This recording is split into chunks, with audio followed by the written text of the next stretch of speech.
Բարև ձեզ հայեր ջան,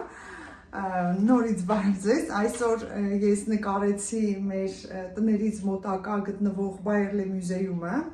շատ մոտակա օրերում կգնամ այնտեղ և կնկարեմ ներսից թանգարանը, որը ինձ թվում է նաև հետաքրքիր կլինի, շատ սիրուն թանգարան է, մի քանի անգամ եղել եմ, բայց անպայման մոտակա օրերում որոշել եմ նորից ներս մտնել և նկարել, նաև վիդեո հանել դրա մասին, իսկ հիմա ես ուզում եմ ձեզ հետ միասին այսօր պատրաստեմ մի հատ շատ լավ խմորեղեն, որը առանց գլուտենի, առանց ալյուրի է, նշի ալյուրով է և շատ հեշտ է և շատ համեղ, ես արդեն դա մի անգամ պատրաստել եմ, որը շատ սիրել ենք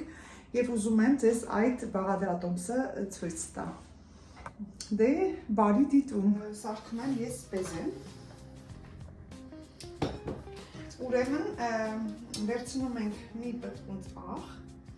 առաջինը պատրաստում ենք բեզեն,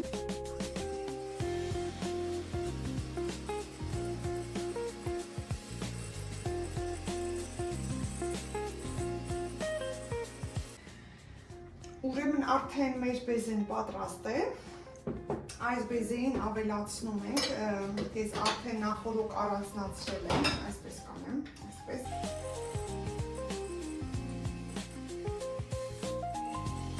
Ուրեմն արդեն մեր բեզեն պատրաստ է և ավելացնում ենք 50 գրամ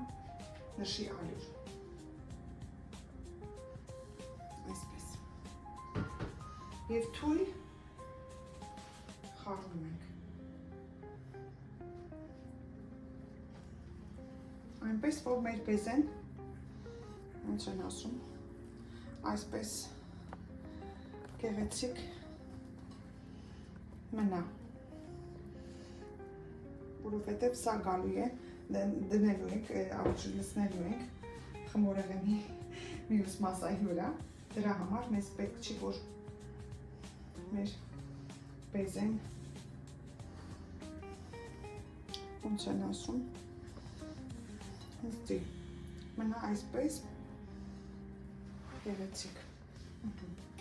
այսպես, հիմա այս մասան թողնում ենք մի կողմ, վերցնում ենք մեր մյուս մասան, որը որ մենք արդեն ունենք, այստեղ այս ձվերը 5 ձուն,